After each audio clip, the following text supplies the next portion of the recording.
The issue of refugees in Belize has been in the headlines over the last week, as some have questioned how the program is operating. Last week, Prime Minister Dean Barrow and Minister of Immigration Beverly Castillo said there are two programs that deal with refugees. Last night, when we caught up with the U.S. Ambassador, we asked for his views, as well as the role of the U.S.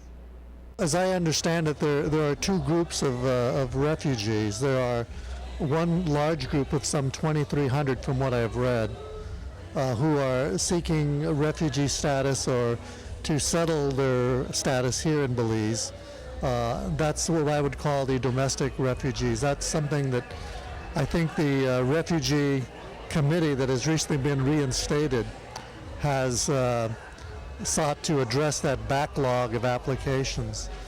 The U.S. is currently in discussions with the United Nations Human Rights Commission on Refugees on transiting a very limited number of refugees from Central America to the United States.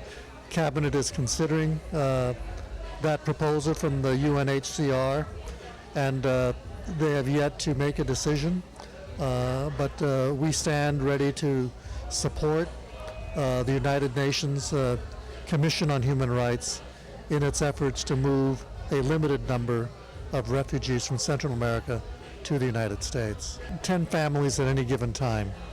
The families that are already here, that's something for the Belizean government to decide. I think we stand ready in certain limited ways, perhaps to assist in that respect, but that hasn't been determined at this point.